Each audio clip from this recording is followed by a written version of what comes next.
أعوذ بالله من الشيطان الرجيم بسم الله الرحمن الرحيم الحمد لله وكفى وسلام على عباده الذين اصطفى أما بعد فقد قال الله تعالى في كلامه المجيد والفرقانه الحميد بسم الله الرحمن الرحيم ألا إن أولياء الله لا خوف عليهم ولا هم يحزنون وقال النبي صلى الله تعالى عليه وسلم اتقوا فراسة المؤمن فإنه ينجر بالنور الله وقال الله تعالى أيضا في شأن حبيبه إن الله وملائكته يصلون على النبي يا أيها الذين آمنوا صلوا عليه وسلموا تسليما درشد اللهم صل على سيدنا وعلى آل سيدنا কে আসলো বলে এই পৃথিবী হলো উজালা কে গাইল এসে সামনেরই গান শূন্য কাফেলা কে আসলো বলে এই পৃথিবী হলো উজালা কে গাইল এসে সামনেরই গান শূন্য কাফেলা ও হাসিনী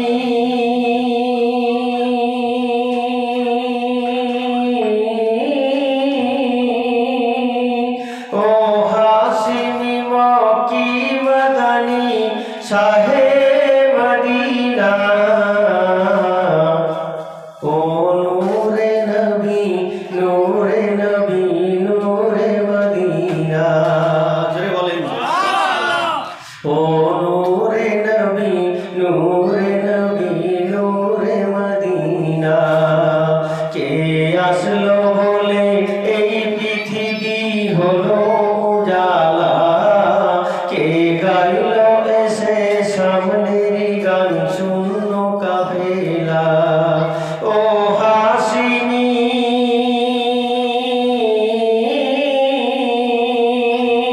ও হাসিনী মক্কি মদনী শাহে মদিনা ও নূরে নবী নূরে নবী নূরে মদিনা ও নূরে নবী নূরে নবী নূরে মদিনা আহমদ মোহাম্মদ যিনি আখিরি নবী যার ওসিলাতে সৃষ্টি হলো তামাম পৃথিবী আহমদ মোহাম্মদ যিনি আখিরি নবী যার ওসিলাতে সৃষ্টি হলো তামাম পৃথিবী ও রসুলে আরবী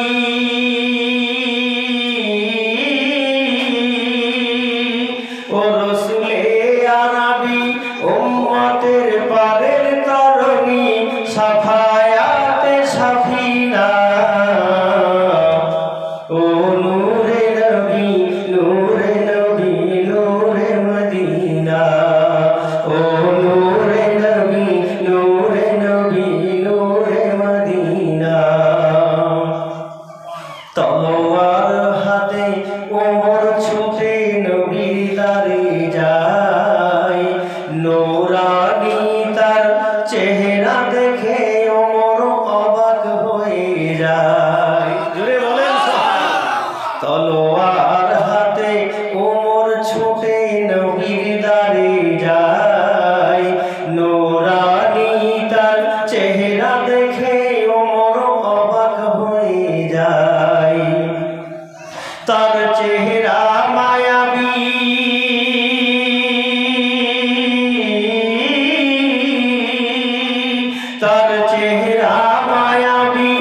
سيدنا إبراهيم إنك حميد مجيد মুআজ্জাজ মুহতারাম ওলামায়ে কেরাম অধ্যকার এলাকাবাসী বিন্দু উপস্থিত আল্লাহওয়ালা মুত্তাকি পরেজগার দিনদার ইমানদার ভাইরা পর্দানশিনী আমার মা ও বোনেরা সবাইকে আমার মহব্বতপূর্ণ সালাম। আসসালামু আলাইকুম ওয়া রাহমাতুল্লাহি ওয়া বারাকাতুহু।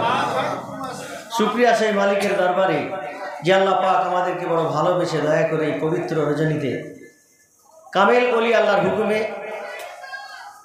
আর আমার সদ্যীয় ফিরোজ ভাইয়ের তত্ত্বাবধানে এই কোরআনের মজলিসে গুনাহ মাফের মজলিসে আল্লাহ আমাদের আসার এবং বসার তৌফিক দিয়েছেন। এর জন্য আমরা সেই মালিককে খুশি করার উদ্দেশ্যে একটু কালেমাত শুকর আদায় করি, বলি আলহামদুলিল্লাহ। অসংখ্য দরুদ ও সালাম বর্ষিত হোক সেই মহামানবের উপর যিনি ইহ জগতের বাদশাহ পরজগতের বাদশাহ নবী মুহাম্মদ রাসূলুল্লাহ সাল্লাল্লাহু আলাইহি ওয়াসাল্লামের উপর। সকলে বলি আল্লাহুম্মা রাব্বানা আমিন, আল্লাহুম্মা রাব্বানা আমিন। আমি পবিত্র কালাম থেকে ছোট্ট একটি আয়াতে কারিমা তেলাওয়াত করেছি। অসংখ্য হাদিসে পাক থেকে আমি ছোট্ট একটা হাদিস তেলাওয়াত করেছি। আল্লাহ যদি আমাকে তৌফিক দেন, বলার মতো কিছু সুযোগ করে দেন, এর উপরে আমি আমার মুক্তাসার রাখবো। কালামের পরবর্তী মাওলানা আসলে আমি ছেড়ে দেবো ইনশাআল্লাহ। ভাই, আমরা এই যে মজলিসে বসেছি, আমরা কেন এই মজলিসে আসব? কি আমাদের লাভ হবে দুনিয়াতে, কি হবে আখেরাতে, এগুলো আমাদের জানা দরকার নেই না? আর কথা বলেন না কেন? আছে। কোর্ট কাছারি হলে কোথায় যায়? মানে জমি জায়গা সংক্রান্ত কোনো সমস্যা হলে বিচার ফয়সালা কোথায় করে? কোর্টে। আর ফয়সালা দেয় কে? হাকিম, জজ। আর ওই হাকিম জজের নিচেই কারা থাকে? হাকিমের পরে পেশকার, তার নিচে থাকে কারা? উকিল। এগুলো আমরা ভালো বুঝি। কেন উকিল ধরতে হবে? উকিল পেশকারের কাছে যাবে, পেশকার গিয়ে জজের কাছে দেবে, তারপর বিচারের যে কোনো একটা ফয়সালা ভালো মন্দ যাক একটা কিছু হবে। এটা আমরা বুঝি তো, নাকি বুঝি না? কথা বলেন না কেন? বুঝি। কিন্তু এরকম করে একা একটা করে ধাপ পেরিয়ে গিয়ে যে আল্লাহ পেতে গেলে আল্লাহর ওলিদের সন্ধান করতে হয়, এটা আমরা বললে আর তখন বুঝতে পারি না। সমস্যাটা হলো এই জায়গায়, তখন আমরা আর বুঝতে পারি না আল্লাহ আলাদের যে কি হালাত, আল্লাহ আলারা আল্লাহর সান্নিধ্য তারা কেমন লাভ করেছে। একটা ছেলে আপনার এলাকা থেকে যদি ভালো ডাক্তার কোয়ালিফিকেশন পাস করে যায়, তো যখন সে পাস করে পড়াশুনো কমপ্লিট করে ফিরে আসে, তখন নামে প্রচার বাজারে গ্রামে গঞ্জে আনাচে কানাচে চলে যায় কি না, অমুকের ছেলে সে ভালো কোয়ালিফিকেশন ডাক্তার তৈরি হয়েছে। এই বলে না? বলে না? বলে। কিন্তু যখন একটা মানুষ আধ্যাত্মিক জগতে আল্লাহর সান্নিধ্যে চলে যায়, আল্লাহকে হাসিল করে নেয়, তখন এই ব্যক্তিটার কথা মানুষে আর প্রশংসা করতে চায় না, এর কথা আর বাজারে আর কেউ বলতে চায় না। এই কথা বলেন, বলতে চায় না।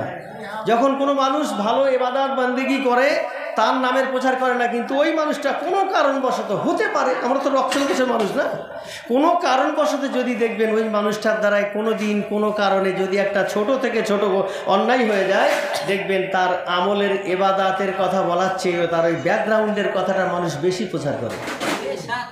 তাই করে না? করে না? কেন করবেন? কেন করবেন? এটা মুমিনের পরিচয় নয়। ভুল তো মানুষের জীবনে হবে, তাকে ডেকে যদি আপনার পাওয়ার থাকে, ইমানের পাওয়ার যদি আপনার থাকে, আপনি তাকে ডাকবেন নিরালায় নিঝুমে আপনার ঘরে বসিয়ে আপনি বুঝিয়ে বলবেন, ভাই আপনি একটু নামাজি, আপনি একজন আল্লাহওয়ালা মানুষ, আপনার দ্বারা এরকম কাজটা সমাজের বুকে শোভা পায় না, আল্লাহ পছন্দ করে না, আল্লাহর রাস্তায় আপনি এই সমস্ত কাজগুলোকে ত্যাগ করে দিন। ওই ব্যক্তিটার মহব্বত ভালোবাসা আপনার প্রতি হবে না? হবে না? হবে। আর যদি আপনি প্রকাশ্য ময়দানে ঢেড়ে পেটেন, বন্ধুত্ব হবে তো? আল্লাহ বলেছে কোরআনে, আমি বলছি না। মানুষ যখন অন্যায় কাজ করে, তুমি দেখেছো আর কেউ দেখেনি, তাহলে ওখানেই গোপন করে দাও, ওখানে চেপে দাও, ওটাকে প্রকাশ করো না। যদি আপনি জিজ্ঞাসা করেন ওর দোষটা গোপন করলে আমার কী লাভ হবে, তো আল্লাহ বলছে যদি তুমি এখানে একটা দোষ চেপে দাও, আমি তোমার 1000টা দোষ হাসরের ময়দানে হাসরবাসীকে জানতে দেব না। এটা কোরআন বলেছে না? বলিনি?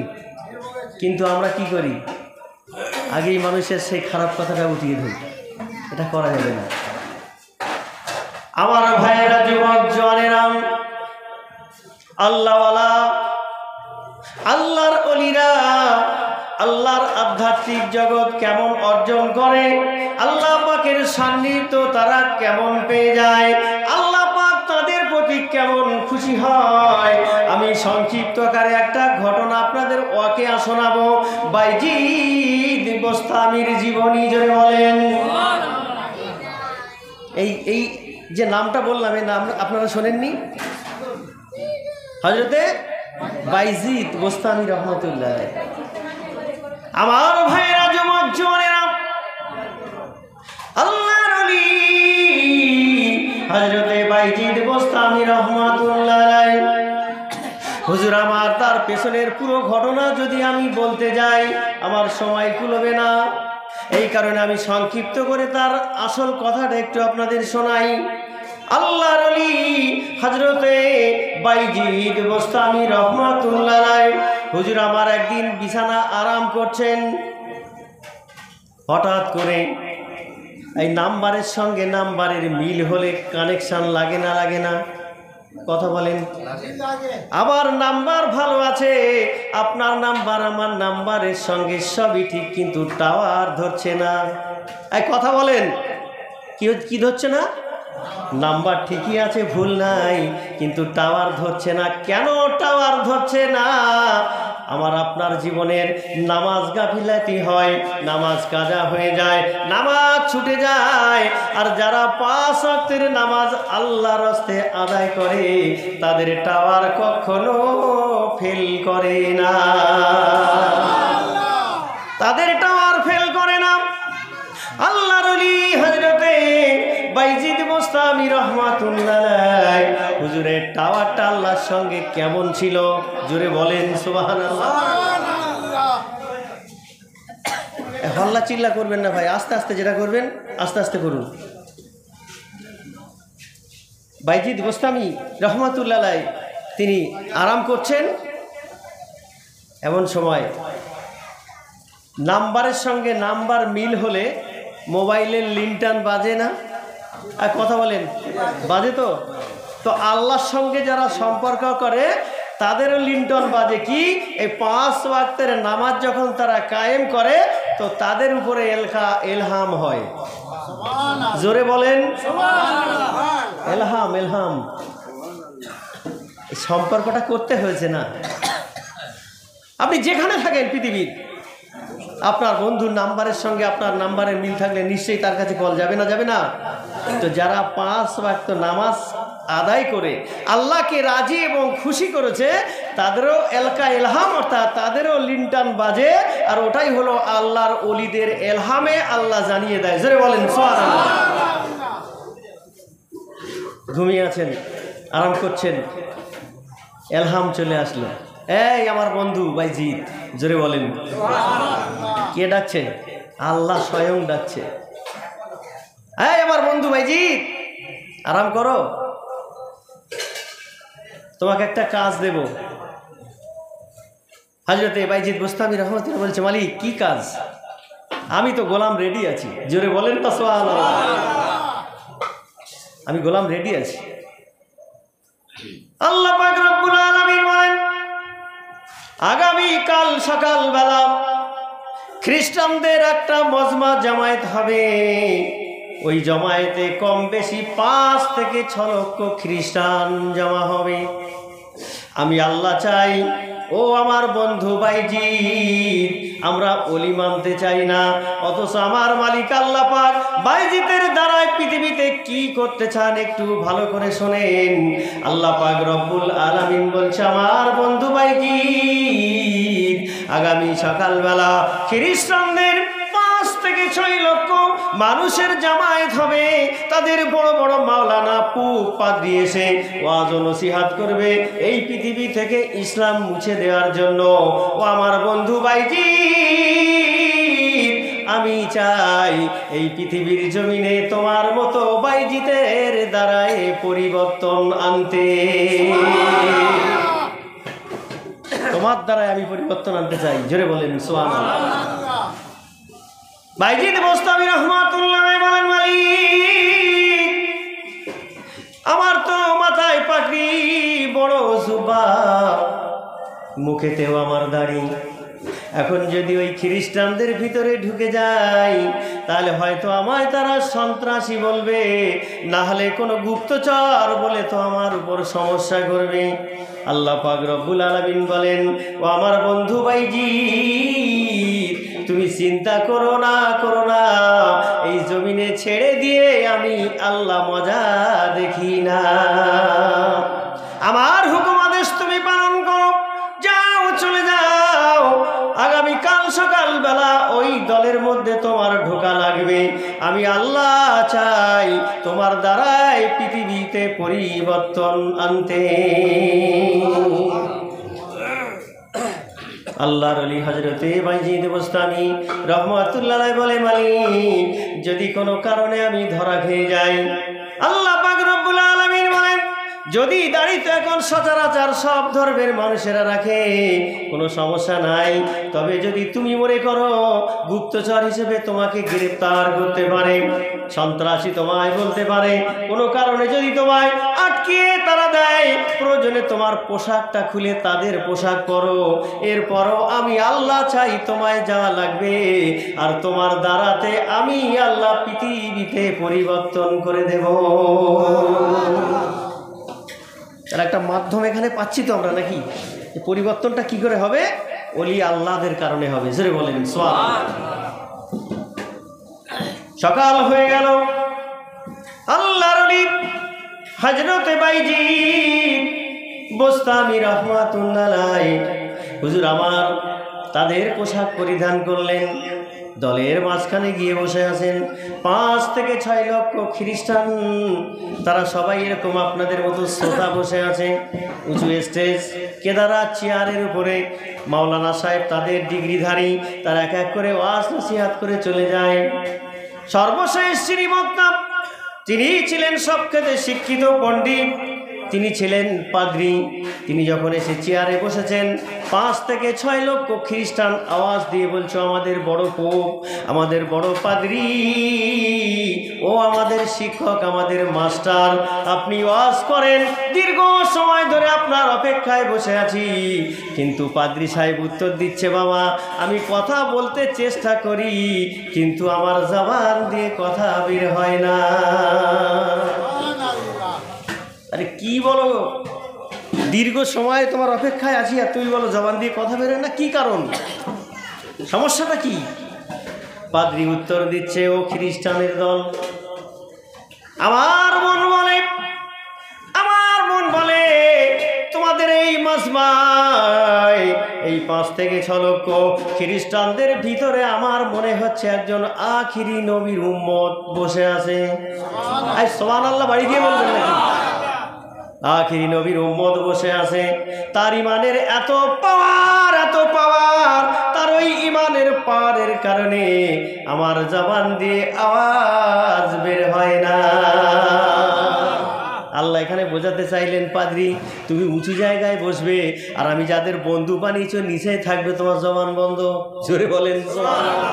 তোমার আমি কথা বলতে দেব না, এ করে কি? খ্রিস্টানরা বলছে, কি বলেন, আখিরি নবীর উম্মত মানে মুসলমান আমাদের দলে ঢুকেছে, এত বড় স্পর্ধা, ভেবেছে কি কে সেই আখিরি নবীর উম্মত বলুন, এক্ষুনি গর্দান কেটে দেবো। পাদ্রী বলছে, না ঢুকতে পারে, আসতে পারে, কিন্তু আসবে বলে ঢুকলে তার গর্দান কেটে দিতে হবে, এরকম নীতি কোথায় পেয়েছো? তোমরা খামোশ হয়ে যাও, আমি পাদ্রীকে ডেকে কিছু সওয়াল করব, কিছু প্রশ্ন করব, যদি ও উত্তর ঠিক দেয় তাহলে ও মাপ পেয়ে যাবে, আর না হলে আপনারা যা ইচ্ছা তাই করবেন। পাদ্রী ডাক দিলেন, 5 থেকে 6 লক্ষ মানুষের ভিতরে একজন মুসলমান বলুন তো, আমরা হাত তুলব। এই আমরা এখানে যতজন বসে আছি হাত তুলবো তো? কি গর্দান কেটে দেবে বলে আওয়াজটা বাইজিদের কানে গেছে না, যায়নি তো? আমাদের কানে গেলে হাত আর উঠবে না? অত সহজ আমরা ওই ইমানদার এখনো হতে পারিনি, ওই ইমানদার এখন আমরা হতে পারিনি। ইমানটা কি জিনিস, কাদের কাছে মজুদ আছে? পাদ্রী সাহেব আওয়াজ দিলেন, এই দলের মধ্যে কি আখিরি নবীর উম্মত আছো? একটু হাত তুলে জানাও, যদি না জানাও পরে যদি ধরা পড়ে তাহলে তোমার নিস্তার নাই। আল্লাহ কোরআনে বলে দিচ্ছে, আলা ইন্না আউলিয়া আল্লাহ লা খাউফুন, জোরে বলেন সুবহানাল্লাহ।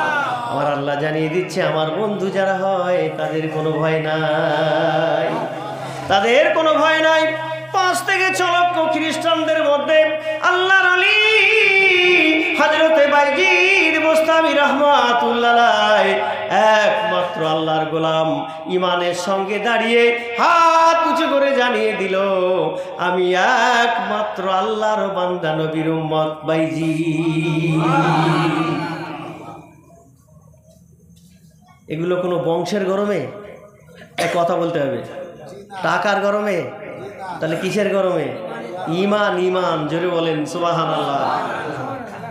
এইরকম ইমানদারের কাছে গেলে তবে তো আপনি ইমান পাবেন। আমার ভাইয়েরা, যুবক জওয়ানেরা, যখন হাত তুলে জানিয়ে দিলেন 5 থেকে 6 লক্ষ খ্রিস্টান সুদা খেপে লাল, পাদ্রী বলছে, খবরদার, ওকে ওর গায়ে হাত দেবে না, ওকে আমার কাছে আসতে দাও, আমার কাছে পৌঁছাতে দাও, আমি ওকে প্রশ্ন করব, প্রশ্নের সওয়ালের জবাব যদি দিতে পারে তাহলে ওকে ছেড়ে দেওয়া হবে, আর না হয় তোমরা যা ইচ্ছা তাই করো। আল্লাহর ওলি হযরতে বাইজিদ বুস্তামি রাহমাতুল্লাহ আলাইহি হুজুরকে ডাকা হলো। এক এক করে 65খানা প্রশ্ন করেছে। কটা প্রশ্ন? 65টা। আল্লাহর ওলি হযরতে বাইজিদ বুস্তামি রাহমাতুল্লাহ আলাইহি হুজুর আমার এক এক করে 65টা প্রশ্নের জবাব তিনি দিয়ে দিলেন। জবাব দেওয়ার পর আল্লাহর ওলি ডাক দিয়ে বলছে, পাদ্রী, আমি কি তোমার প্রশ্নের উত্তর দিতে পেরেছি? পাদ্রী জবাব দিচ্ছে, সাদাক্তা, তুমি আমার প্রশ্নের উত্তর দিতে পেরেছো। এখন বাইজিদ বুস্তামি বলছে, তুমি 65টা প্রশ্ন করেছো, আমি তোমায় 65টা প্রশ্ন করব না, আমি একটা প্রশ্ন করব, তুমি কি আমার জবাব দেবে? কি বললেন? আমি একটা প্রশ্ন করব, আপনি জবাব দেবেন? পাদ্রী কি বলবে? পাদ্রী বলার আগে আল্লাহ বলে দিয়েছে, বাইজিদ, ওই দলের মধ্যে তোমার যে কোনো কলা কৌশলে ঢুকতে লাগবে, আর তোমার দ্বারায় আমি আল্লাহ চাই পৃথিবীতে পরিবর্তন করতে। সুবহানাল্লাহ বলেন। যখন আল্লাহর ওলি বলেছে আমি একটা প্রশ্ন করব, পাদ্রী প্রশ্ন কি করবে জিজ্ঞেস করার আগে পেছন থেকে 5 থেকে 6 লক্ষ খ্রিস্টান দাঁড়িয়ে বলছে, পাদ্রী, তোমার 65টা প্রশ্নের জবাব বাইজিদ দিয়েছে, এখন এই বাইজিদের প্রশ্নের উত্তর একটা তোমায় দিতে হবে, আর যদি না দাও ওর বাদ দিয়ে তোমার গর্দান উড়িয়ে দেওয়া হবে। জোরে বলেন। কোন দিকে যাচ্ছে এখন? বোঝা যাচ্ছে কিছু? পরিবর্তন পৃথিবীতে কাদের দ্বারাই হয়েছে? কাদের দ্বারাই? আমাদের মতো মানুষের দ্বারাই হয় না। প্রকৃত মানুষের মতো মানুষ হওয়া লাগে। শুধু ডিগ্রি আর অহংকার করলে পৃথিবীতে কিছু হয় না। আল্লাহ সবকে ভালোবাসে, পছন্দ করে, বান্দার গুনাহ চাইলে মাফ করে দিতে পারে, কিন্তু যদি কেউ অহংকার দেখায়, এলেমের অহংকার দেখায়, বংশের অহংকার দেখায়, টাকার, আল্লাহ চাইলে বিশাল বড় বাদশাকে 5টা সেকেন্ড নয় 1 সেকেন্ডও লাগবে না রাস্তার ভিখারি বানিয়ে দিতে। এই কথা ঠিক কিনা বলেন? এটাও আল্লাহ কোরআনে বলেছে, কিন্তু আমি অত ব্যাখ্যা করার সময় আমি পাবো না। আমার ভাইয়েরা, যুবক জওয়ানেরা, একটু কানটা খাড়া করে শোনেন। আল্লাহর ওলি হযরতে বাইজিদ বুস্তামি রাহমাতুল্লাহর জবাবে তার পেছনে 5 থেকে 6 লক্ষ খ্রিস্টান দাঁড়িয়ে গেল।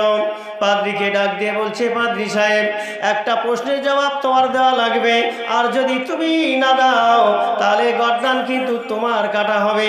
পাদ্রী ঘুরিয়ে বলছে, খ্রিস্টানের দল, ও যে প্রশ্ন করবে, কি প্রশ্ন একবার আমি আগে শুনে দেখি। ও বাইজিদ, বলো বলো তোমার প্রশ্নটা কি আছে, আমি পাদ্রী পারবো কিনা একটু শুনে দেখি। আল্লাহর ওলি হযরতে বাইজিদ বুস্তামি রাহমাতুল্লাহ আলাইহি বলছেন, আমার প্রশ্ন হলো জান্নাত, আসমান আর জান্নাতের চাবির নাম কি? সুবহানাল্লাহ বলবেন না?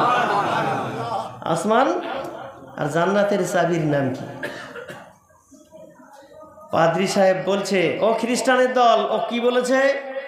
আসমান আর জান্নাতের চাবির নাম কি? তো আমি খ্রিস্টান, আসমান এবং জান্নাতের চাবির নাম জানি কিন্তু বলবো না।